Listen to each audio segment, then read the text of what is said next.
Written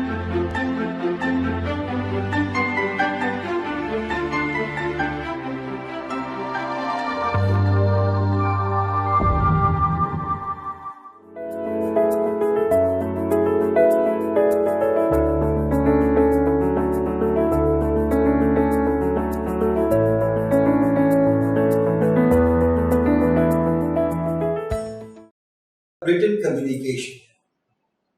To have an effective written communication, communication has two broad spectrums: oral communication, written communication.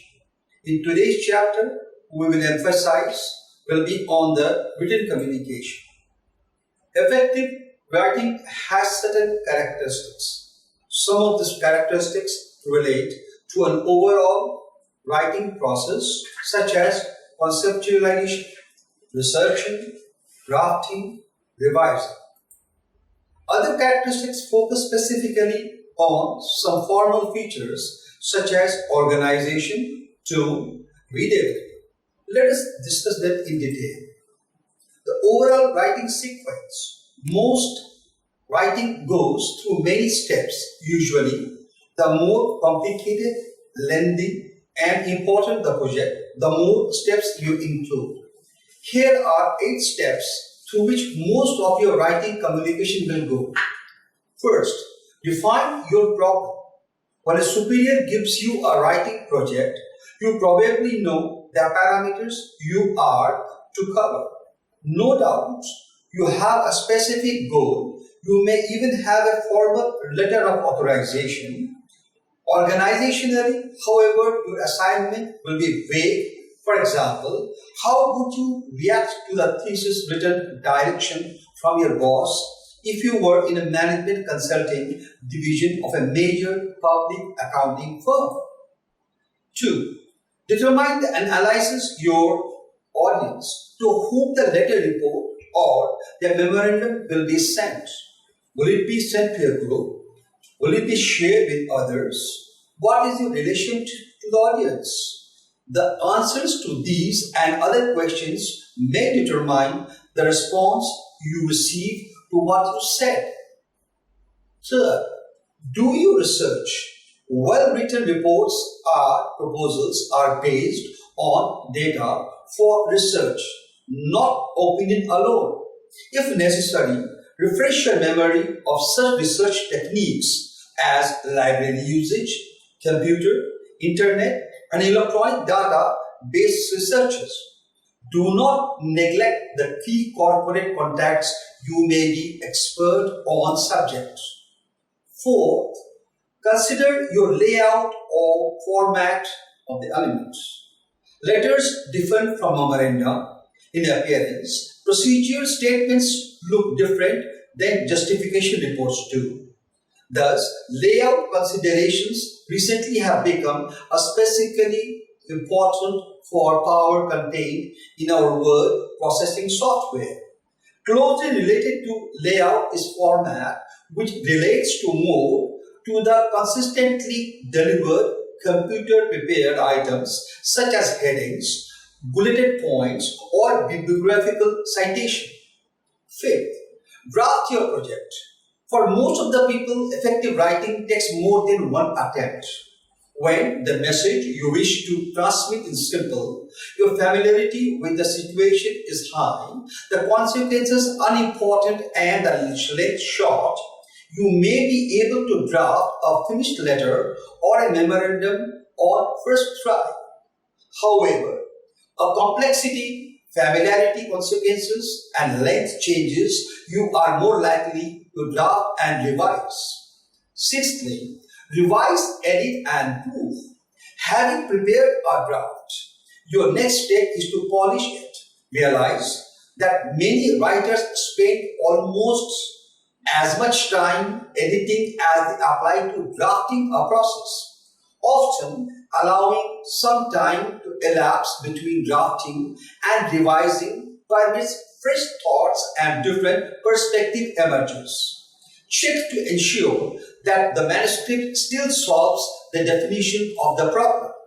Seventh, conduct post-writing evaluation. Many times of us complete a major project only to shelve it in relief. However, before separating yourself from the project, completely review it to help guide it in future. The time to conduct your evaluation is now, while the rationale of your decision is fresh in your mind. Ask questions such as, what are the strengths and weaknesses of the manuscript? Are there any unusual or unique aspects of the finished product that might be used again? How did others perceive the manuscript? And then again, writing it. Now, writing technical English. Technical English communicates is the direct delivery of technical information to the readers that is adapted to their need, level of understanding and background. Technical writing tips. First, know what you need to do. Second, know your audience is and what level of expertise you expect. Third, list what you need, tools and materials. Fourth, organize your instructions carefully. That brings us to the writing part. Now let's start about thinking, how do we write a proposal? Proposal writing is a persuasive document that makes an offer to provide goods or services to a potential or existing customer. The effective proposal convinces the customer that you are the best qualified to meet the customer's need. Commercial proposals sell a specific product or solution. Qualification proposals sells skill, experience, knowledge, and creativity as the most capable in implementing an effective solution. The writing process. The writing stage requires strict attention to detail. The written proposal must reflect all the work you have done to this point. Your proposal package requires persuasive, effective writing and appealing graphics. Be persuasive. Your goal in writing a proposal is to win, to be awarded the project or the job. Thus, open with a persuasive, conclusive summary. Secondly, use a hook or an attention-getting device to begin your proposal. Use the theme you formulated in captured plot. Third, back up your statement with the facts, statistics, and expert testimony to be convincing and to build credibility for your solution. Writing effectively. Your writing should be clear, concise, attractive, and free of spelling and typographical error. Readers interpret writing ability as an indication to how well you can do the job, specifically if the job involves writing. Use graphic appeals. Graphic appeals refers to the looking of your proposal for a better or for worse your readers gain a first impression of your work before reading a single word of it. Several graphic features determine whether the piece invites or discourages reading, places emphasis effectively, or adds clarity. Now we come to the proposal's main writing, the proposal format. There's a little agreement what format to give to a proposal or what to name the various subject headings. Effective proposals at a minimum include a summary, a statement of problem or a need, a proposed solution, how the solution will be implemented, and what will be the cost of the solution. Cover material includes a letter, transmittal, editorial page, and a table of contents. Executive summary. A persuasive summary briefly states the need or the problem, the solution, the implementation plan, and the cost and resources required. Introductory materials.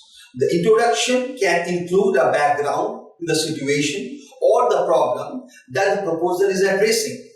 Need or problem statements. Statement of the problem concisely differentiate between the symptoms of the problem and the root problems. Technical solution or the methodology. This section is the heart of your proposal. Present your solution and prove that it is not only viable, but that it is the best alternative for solving the customer's problem or meeting the needs. So what kind of formats can we further go on? Management profile. First, introduce the individual or the team who will be implementing the solution. Describe the qualifications and related background, include resume of the key personnel in appendixes. Budget. Provide a thorough breakdown of the cost, differentiate between the direct and indirect cost. Now coming to the conclusion part of it. The conclusion is that your last chance to sell your solution. Make it persuasive, summarize and problem and your solution. Bring in key themes and strategies and highlight the strength of your solution of your company. Bibliography. If you did research and want to project scholarly or authoritative image, include your process.